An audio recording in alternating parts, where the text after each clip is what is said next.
Hello guys! Good day sa inyong lahat. Nagbabalik na naman si Uncle Goryong. At for today's video, tayo ay mamamalengke. Yan guys, so kahit malakas yung ulan, pupunta tayo. Kasi wala na tayong mailuluto. Charis! Magdidiramos na lang muna ako. Mamaya na ako maliligo. Ngayon, bilis, palit na agad ng damit. Kasi malilit na kami. Mag-aantay pa kasi kami ng bus eh. Yan, nakalabas na nga kami guys. Tara, samahan nyo kami. Ito, ang lakas ng ulan. Tapos yung kanal, sobrang lakas ng tubig. Yung ilog, umaapaw na guys. Nakakabuakat. Ayun, sobrang tagal namin nagantay din. Wala palang bus. Kaya ito, tumawag na lang kami ng taxi. Ito nga, nakasakay na kami. Tapos dito sa part na to, nagtatawanan kami ni Kuya Mac kasi may amoy utot. Yun pala, pagawaan pala dito ng kimchi. Inisisi pa namin yung driver. Buti hindi kami naintindihan. At ito na nga, nakarating na kami sa Goryong. At magbabayad nga ako dun sa taxi. Yun, yung card na lang pinambayad ko kasi wala akong cash. Tapos ito, diretso muna kami dito sa Daiso. Bili ako ng yung langdot. Ay, chopping board pala to guys, chopping board. Langdot kasi sa Ilocano eh. Kasi ito yung pampabango ng kwarto ko para hindi naman mag-amoy sa kwarto. Amoy, alam nyo na. Charot lang. Ito na nga guys, magbabayad na nga kami. Tapos pupunta na kami sa Sijang. So, kaya sa palengke. Ito guys, nakita ko pala to yung yung bike. Yun yata yung tinatap yung card para magamit mo siya. Ito nga guys, nakarating na kami dito sa sa may palengke. Kaso nga lang, wala gaanong nagtitinda kasi yun nga, maulan. Pero at least may mga nakikita pa rin kaming mga tinda kahit papano. Ito nga, mga prutas, pero hindi ako bumili. Ito, mga lamang dagat, pero di rin ako bumili. At saka ang talagang sadya namin dito guys is yung hipon. Tapos yung pusit.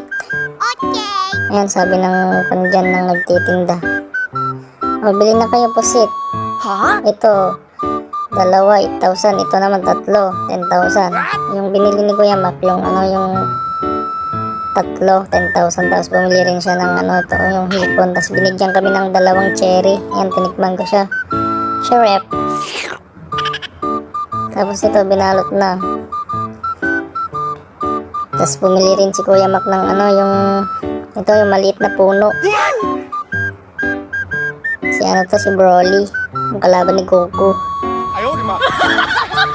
Tapos yan, dumiretso na kami dito sa may bakery.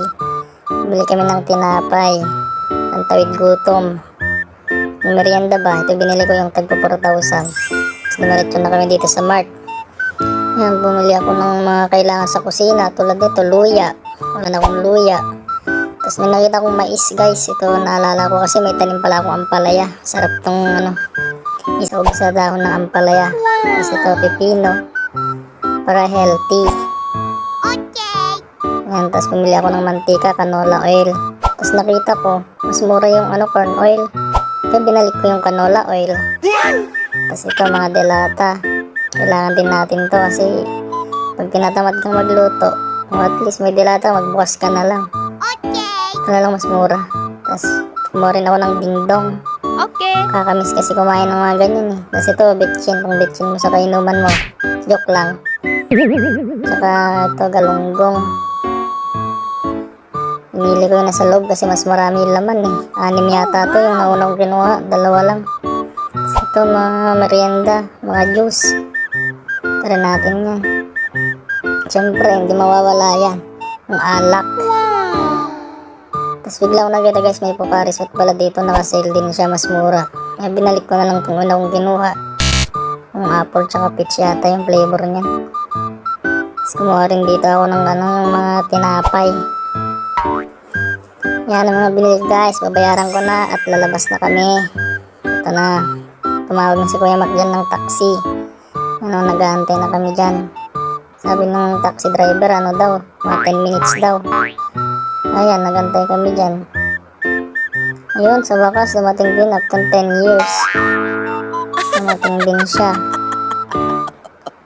Kaya, salamat at Joshi. Guys, pauwi na nga kami. At yun, ayaw pa rin tumila ng ulan. Isang linggo na yatang umuulan dito sa amin, guys. Baha na nga yung iba eh. So, nakarating na kami dito sa company namin. Ibang bilis lang. Mga ano lang yun, mga 5 minutes. Okay. Yan, iayos ko na dyan yung ano, mga binili ko. Ang galing ah. Nakapasok agad yung cellphone. Kasi ayos ko lang yung mga binili ko dyan. Tapos yung tinapay ko, yung napitpit dun sa loob ng bag ko. Kasi ito, yung mga binili ko, ilalagay ko na sa rep. Seal ko na lahat dyan. Pala na. Basta may ano. Tapos yung karne ng baboy, bumili pala ako ng karne ng baboy. Tapos mahirap pag walang overtime, guys. Kailangan magluto ka kada hapon. Pag may overtime, pre, yung pagkain. Kaya kailangan mag-stock ka na marami pag walang overtime. Sana makabawi ulit next month. Ayan o, mga itlog. Mga madaliang breakfast. Ayan na, pwede na. Ayan lang muna, guys. Peace out.